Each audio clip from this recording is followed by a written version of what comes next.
right, third time's the fucking charm. Hopefully I have enough space.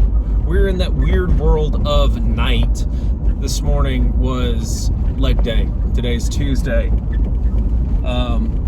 Messed with the program. I didn't have enough time to fit in deadlifts because deadlifts take a lot out of me. So we just did squats that I superset with Hindu squats. I went relatively light just because I haven't done Hindu squats under weight. I do them all the time just sitting. It's a little bit easier on my hips and knees, which means I probably need to do regular squats more. But we went over to the leg press and we went a little harder rep wise, a little bit more intensity, a little bit faster, but with more focus on like locking the muscles and like really using them.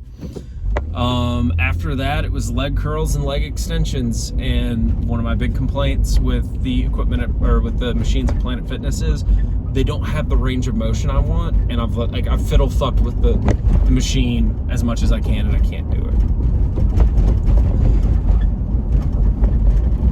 And I was a little bit behind because I just wasn't feeling it this morning. I wasn't feeling anything.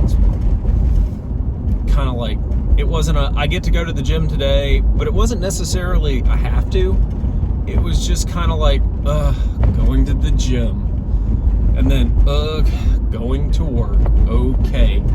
It wasn't like a negative thought, but it was a feeling of going through the motions, which sometimes you just have to do. Sometimes you're not feeling it too fucking bad, just go for it. Some days you really don't want to do it, and that's when you really need to do it. You know, you don't need to go for a jog when you're like, ooh, I want to go running. No, you need to go for a jog when you have the time, you have the thought, and you're like, I don't want to. Like that motherfucker, that's when you need to. That's when you're going to turn your day around. Because we don't have bad days. Like, bad shit happens. And a bad day is a moment-by-moment decision to just keep having bad moments, and then it turns into a bad day, because every opportunity you've had to give your day some levity and enjoy moments, you've squandered by going, I want to be in my little cocoon of grumpitude and misery and awfulness. And that's the worst thing about just being sour, being a negative human, is it's comfortable. It's hard to change, and it's hard to become a better person. It is. And it's risky to try and play with your mindset, because you can steel yourself. What in the hell are you doing? You're doing a U-turn in the middle of the highway. Cool. Gotcha, bro. That's not a cop. That's just a dude in a fucking Crown Vic, just banging a Yui in the middle of the highway. Anyway, but like, when you're playing with your mindset, your risk is that you just crystallize the comfort of being miserable. You'll hit a wall of adversity and just be like, well, this is why I should have never tried it, because nothing ever works out in my behalf, and blah blah blah. And it's worked out exactly like you want it to, because awfulness is comfortable. Because if everything is awful for you regularly, you're used to it. Be it terrible things of your own machinations, or if you're just used to being, you've grown up in a fucking awful household and you're just used to terrible things, you're going to allow the terrible things into your life because that's what you're used to. That's what's comfortable. And it's horrible. But there's a way to climb out. It's not easy. It's simple. Simple and easy are not exactly the same. Climbing Mount Everest, it's a simple thought. You're climbing to the top of a giant hill. It's not easy. But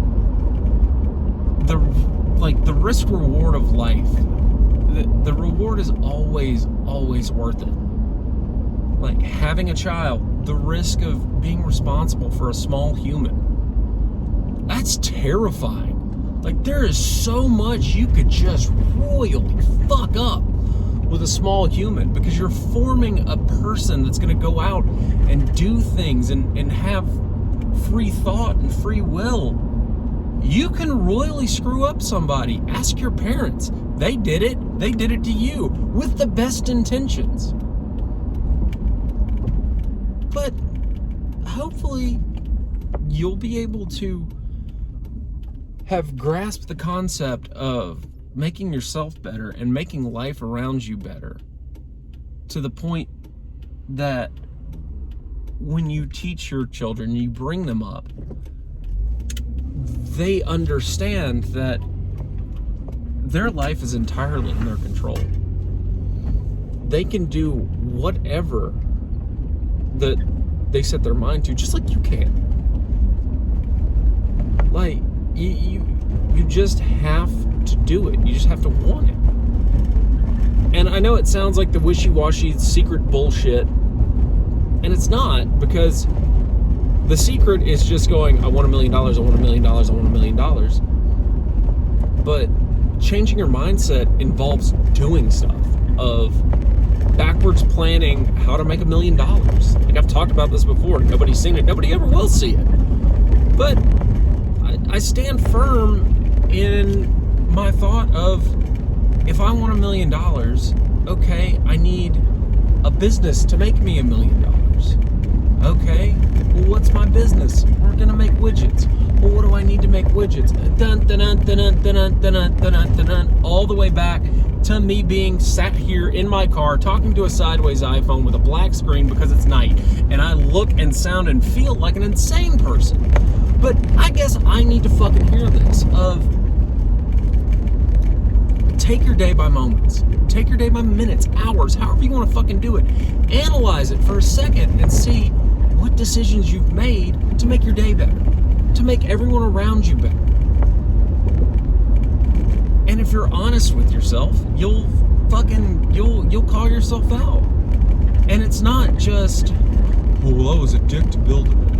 Oh, and then you chew and bump on, oh, I was a dick to Bill. Like, no, it's just like, you either make a point to apologize to Bill, or the next day, hey, I'm not going to be a dick to Bill.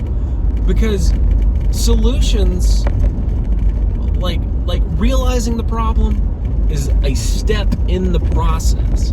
Realizing there's a problem and then coming up with a solution is the next step.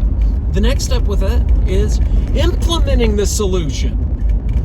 And then after that, it's verifying your solution works, because you may have to change fucking paths. And it is what it is sometimes. Sometimes you make a bad decision, but guess what? A fucking poorly designed plan executed with violence will always beat a perfectly planned out idea that is never fucking executed. So, I think I've said what I've had to say. I've done this 3 times now. I don't know why I've done this 3 times. I could put up whatever I wanted to. But I had a good idea. And I guess I needed to fucking massage it out a little bit. And I needed to hear it. And if you needed to hear it and it does something good for you, cool. Like, there's one person, one dude that watches my shit. And that's awesome. I've got like 6 subscribers. I don't know what the fuck that means. You know, I'm probably just filling somebody's feed with nothingness that they're not going to pay any attention to. It's whatever. That's cool. There's one dude that watches this. Statistically, there's one guy. This one dude who's probably like in his 30s, not unlike myself. And if you need to hear this, man, I'm glad. If you've already got this shit figured out, dude, awesome. But either way, choose to have a good day. Choose to have a good night. Choose to be a bad motherfucker and get some shit done.